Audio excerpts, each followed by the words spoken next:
With the Notre Dame Fighting Irish coming off of a bye week and finding out some bad news about one of their own, as well as a possible news of a decommit, Marcus Freeman and the Notre Dame Fighting Irish go into this week's game looking to build on a passing game that has been sputtering and non-existent at times. Want to find out who the opponent is and the player is? Find out next on Talk Like a Champion.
Welcome back. Thank you so much for joining us on another edition of Talk Like a Champion.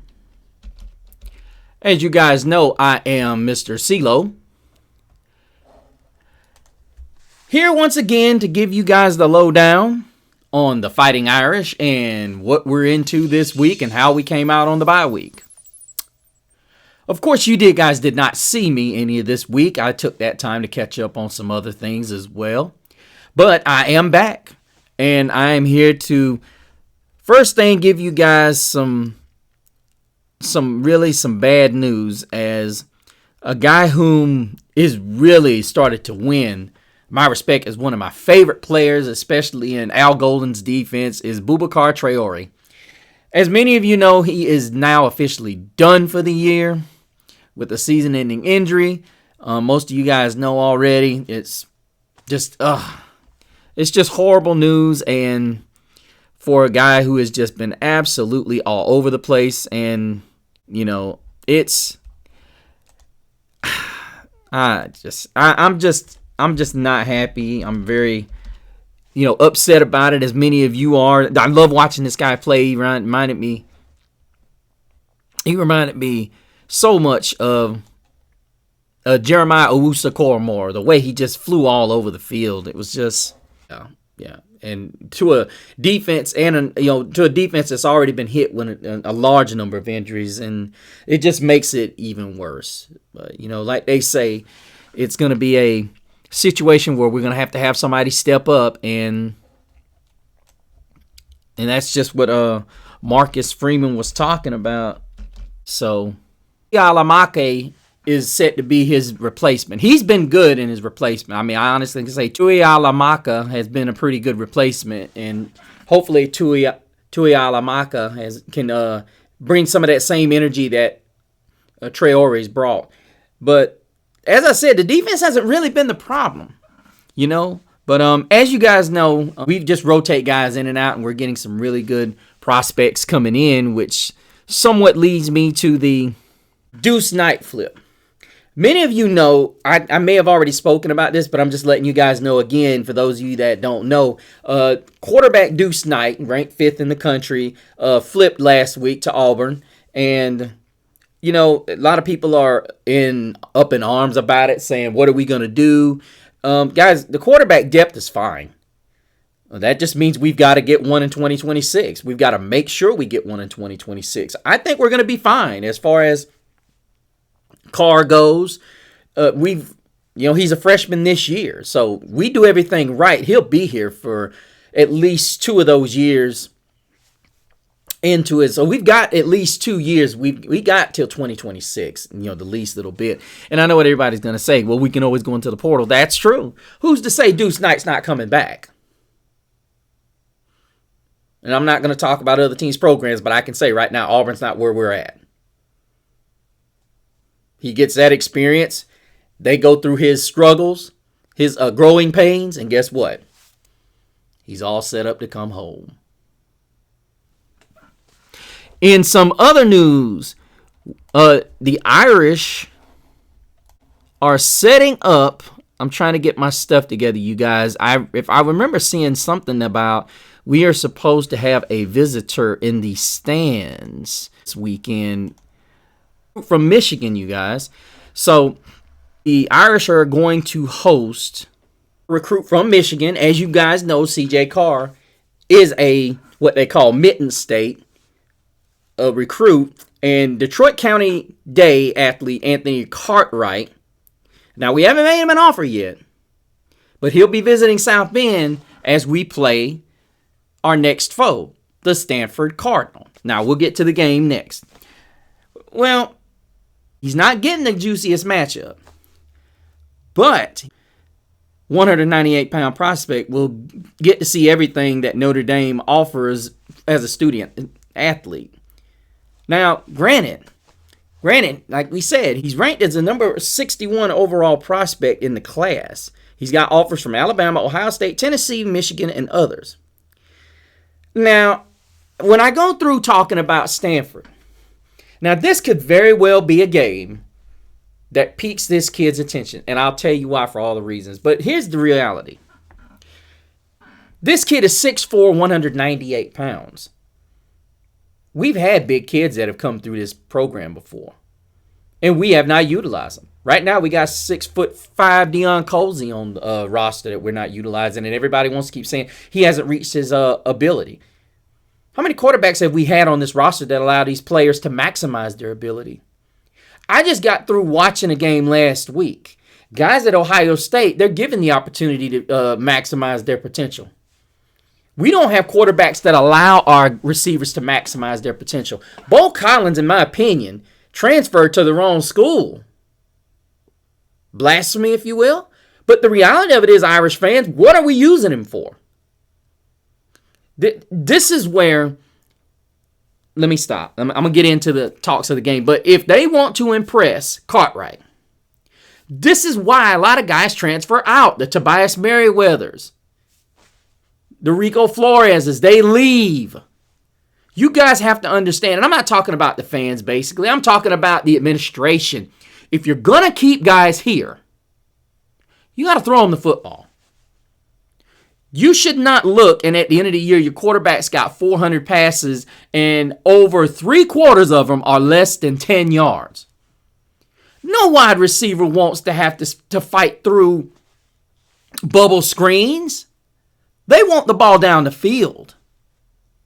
And they want a quarterback, especially you get a guy that's 6'4" like this. Tobias Merriweather, all he wanted was a shot at throwing. Bo Collins, oh my gosh, I would give anything to see them do what they did in that game where we needed a throw back shoulder fade, and we did it. We need a back shoulder fade throw every now and again, and that's who you hook up with. You get a guy like Bo Collins that knows what he's doing. Cartwright, listen, I'm going to say it like this. If the Irish worked on this passing game over the past 2 weeks, Bo Collins or Jaden Greathouse should have a phenomenal, or even Jaden Thomas, somebody who's been an afterthought the last 2 seasons. Just saying. The reality of it is, if you're going to get big-time wide receivers when they're in the stands, you have to throw the ball. It's end of story. These receivers have big egos. I get it. You're Notre Dame. You want to run the football. But the reality of it is, when it comes to big-time wide receivers, when they're in the stands, you better throw it while they're up there. You better throw them a bone. This better be one of the biggest games Bo Collins has had in his career. Jaden Greathouse. We already know what you got at tight ends, which this year is debatable. Because Mitchell Evans came in as a consensus All-American. Where is he this year? Oh, he's working himself back. Stop it. It's going to have to change. Mike Denbrock, Marcus Freeman, we're going to have to open this offense up.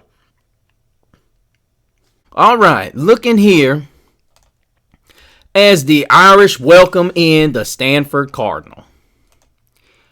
Now, I hope y'all remember, Stanford Cardinal ain't no, you guys know this is the battle for the Legends Trophy. But here's the bad thing. The last time the Irish and company went to battle against the Stanford Cardinal at home, we walked away with a loss. And to me, this will always be known as the Tobias Merriweather game. Because Merriweather had touchdown grabs in both these games. His freshman and his sophomore year. Now, with that being said, we don't have his blazing speed this year. And it's concerning. Now, do we have other playmakers? Absolutely we do. We do have other playmakers. But the thing is, can Riley Leonard get them the football? I love Mike Denbrook's approach. He's drawn up some really, really good plays.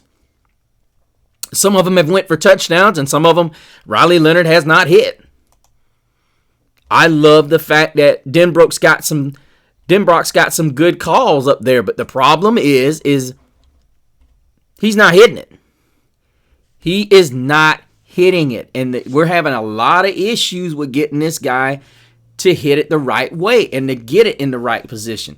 Because here's the reality. A lot of people don't like Steve Angeli for whatever reason. I actually love him. I think he's actually terrific throwing the football. And when you really step back and look at the weapons that we have, there's really no excuse for why we can't break this out the way we want to. I mean, you're looking at you got Bo Collins, and then you've got Deion Colsey at 6'4", who's not even playing with the first team. And that's an issue that I have because you got a guy who's got some good speed. I mean, people forget. I still got the highlight on the show from last season when Colsey broke that quick out screen. Excuse me, that quick out for I think it was 48 yards for a score where he broke a tackle, ran away from another guy. We've got a lot of talent that we've wasted. I mean, of course, you got Jordan Faison, and then you've got, of course, Jaden Grayhouse, who, oh my goodness, if we can just get this guy the ball, 6'1", 215, reminds me so much of Golden Tate. And you got Jaden Harrison, of course, the speedy Chris Mitchell. And this is the thing. We have to be able to exercise a lot of these guys and get them out into open space. And as I said, we still got Jaden Thomas on the roster. And we're not utilizing them. Mitchell Evans, Kevin Ballman. This is the thing that's irritating. You cannot have that abundance of talent on the team and not be successful. Because what happens is a lot of guys will sit there and they'll look at it during the recruiting phase and they say, you got a lot of talent here, bro. Why is your offense so stagnant? I just read down a list of talented wideouts and tight ends that you have. Mitchell Evans, Kevin Ballman, Cooper Flanagan, Eli Raridan. My gosh, you could put 4 tight ends out there. I'm not kidding you. You could put 4 tight ends out there. All 4 of these guys that I just mentioned. They're ballers. Oh my goodness. And you're going to have 2 of these guys leaving this year. Graduating. You can't keep being tight end you and not rolling it over. See, you're going to lose Cooper Flanagan and, you're going to lose Mitchell Evans and Kevin Ballman this year. 6'5", 260 apiece. And then the amount of talent at the receiver position. This ain't even a tale of a matchup. I mean, look. I want you guys to look at this. I want you to think about it. Look at this. You're talking about an Irish passing game where we're 115th nationally and Stanford ranks 122. 122 nationally. There ain't no way we should. Because I'm going to tell you something. Stanford's not going to let you run the football. They don't allow you to run the ball. And that's what killed us 2 years ago. We couldn't throw the football. But they do match up well. And see, this would be a game where I say I'm going double tight end. I'm going to max protect, and I'm throwing it down the field. My athletes versus yours. Figure out where I'm going with this ball. And then with Riley Leonard, if Riley Leonard figures it out, that read option, tight ends down the middle of the field. Tight ends down the middle of the field all night. Then when I'm finally ready, I'm going to hit you with that deep one. Because they can't, they've struggled with the pass. Then we're 108 pass yards per attempt. They're 112th in yards per attempt at 8.2 yards a pass. See, this has got to be where the Irish look to say, hey, listen, we're going to have to get our passing game on track. See, Notre Dame ranks 19th nationally with 214 yards a game. A lot of that is because of Riley Leonard and our offensive line coming together and our great running backs. But Stanford ranks 12th with only giving up 88 yards a game. Oh, yeah. Oh, yeah. You ain't just going to go out there and run the football on them. And then Notre Dame is 6th nationally with 6.1 yards, almost 6.2 yards a carry. Stanford is tied for 26 at giving up only 3.2 yards a carry. So what is that telling you, Irish Nation? You are well, not yet. The Notre Dame is tied for 45th nationally with scoring 32 a game. Stanford's tied for 89th at giving up 27 a game. So listening to the statistics, what does that tell you guys? What does that tell you, Irish Nation?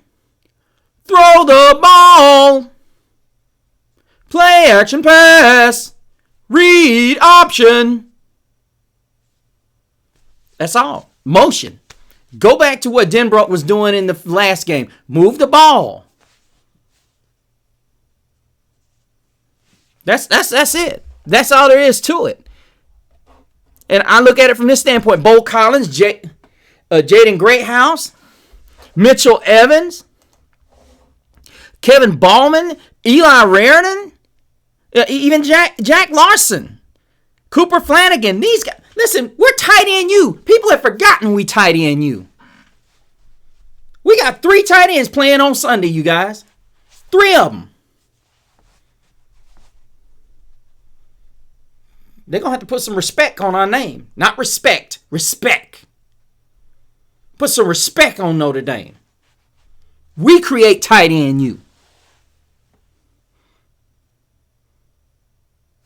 Oh, I'm sorry. Kyle Rudolph retired. So we had 3. We got 2 now. We have to put some respect on our name. Now, let's look at the other side of the ball. I don't really have a lot of fears when it comes to Stanford, except they're going to challenge our corners because they want to run the football and they're going to throw it down the field. They're going to back us off. There ain't no ifs, ands, and buts about it. They're going to want to back us off. Okay, but you look here, Notre Dame is ranked 16th nationally at 161 yards allowed against the pass. Stanford is ranked 105th passing the ball at 181, almost 182. And as I said, the biggest issue is going to be with us is being able to get. Stanford's got some. They always have big receivers. They always do.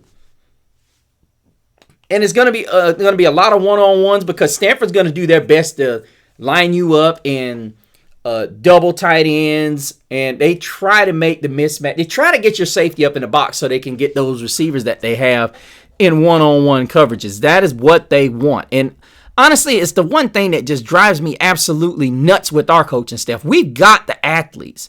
You want to get a team in a situation where they're wanting to go one-on-one with your superior athletes. That's what you should want if you're the Irish. You should want these guys to go head up with you. You should want them to want, hey, look, we're gonna challenge you. We're gonna take you head on. Now, I watched Alik Ayomana one night when I was watching late night, and I watched Ishmael Cece. Cece's not a big guy. He's a quick guy. He's a very quick wide receiver. But he's one of those guys, he's sneaky good. He's sneaky good. And then you got Sam Roosh, who's actually a pretty darn good tight end. He's 6'5". He's a sneaky good guy. He can sneak out into the open in the middle of the field while you're trying to defend those other guys, and he can make some plays. So you got to be careful with these guys. But as I said, if we can keep Ayamanor in check, Ayamanor in check, we'll be in good. We should be okay. But what they primarily want to do is run the football with Ashton Daniels, the quarterback. He's got some good mobility. So, if you're not careful, this guy will hurt you. You got to make sure you keep him in check. His completion percentage is just a shade under 60%. So, he's got 5 touchdowns and 6 interceptions, but he's been sacked 7 times. So, you got to be wary of what this is going to entail. Really, we haven't seen the likes of this very much. A scrambling type quarterback. This is a guy who leads the team in carries. He's got 50 carries, 250 yards. He leads the team in rushing as well. So this is going to be a team they're going to run the same type of offense. They're going to try to get you off balance. They run quite a bit of motion, but they primarily want to run the football. So you have to be wary of that. If you're the Irish defense, don't let your eyes fool you. They've ran the ball more than they've passed it. So we have to be aware that these guys are not going to, if they're going to throw it, they're going to be a lot like Navy. And I don't even want to think about that game right now. But let's look at yards per pass. Notre Dame is 7th with yards per pass attempt. And Stanford is 123rd with 5.8 yards per passing attempt. So that's not very good. You look at these long completions, they hit, but they don't hit at a high clip. Then the most important thing is rushing game. ND is 49th nationally, averaging 123 a game. Meanwhile, Stanford is 71st at 157 yards a game. Now, don't let that fool you. If they let Ashton get out, this could be a problem. I say scrambling quarterbacks give all types of really good defenses problems because it goes against everything that they know. Then we look at rushing yards per attempt. Stanford's 79th at 4.2 yards a clip. Notre Dame is 46th at 3.6. We've had some moments where we've let guys run over us. So, you'll run through us. So this is not an area we can afford to let up in. The first thing's got to happen is the offense can't sit here and pretend like it can not just lose the game. They've got to go out and win the game. Because you never know. Stanford might bring its best offensive performance of the year, and it turns into a track meet. And eventually what happens is, if it's a track meet with a defense like we have, guys like Xavier Watts are going to shut the door eventually. You can count on that. Notre Dame ranks nationally with only allowing 12.5 points a game. Stanford ranks 104th in the country, 104th in the country, averaging just a shade at 23 points a game. Now, what does that mean? Now, Traore's injury is big, but not that big of a deal if the Irish can come out and they can put their thing down. What they've got to accomplish is they've got to come out and they have to come down on this on this offense of the Stanford Cardinal, and they got to come down hard. They've got to come out, and this offensive line has to assert itself. And Coach Denbrough has to come out, and he has to say to himself, look, we're going to fix this problem, and that being the passing game. Because ultimately, we can't get caught looking ahead because we've got two really dangerous matchups that could cost us our season. And you guys know what one of them is, what one of them are. I've already spoken about it. The truth of the matter is we have to take care of business week to week to week now. We really only have one more easy schedule. Arguably one more easy game on the schedule. And then we've got two teams on the schedule now that could be really trouble. And we have to have our passing game up to par, or we're going to be in trouble. This is the last stake that we get because The next couple of weeks, we've got some teams with some really good pass rushing and some really good front fours. But guys, let me know what you think.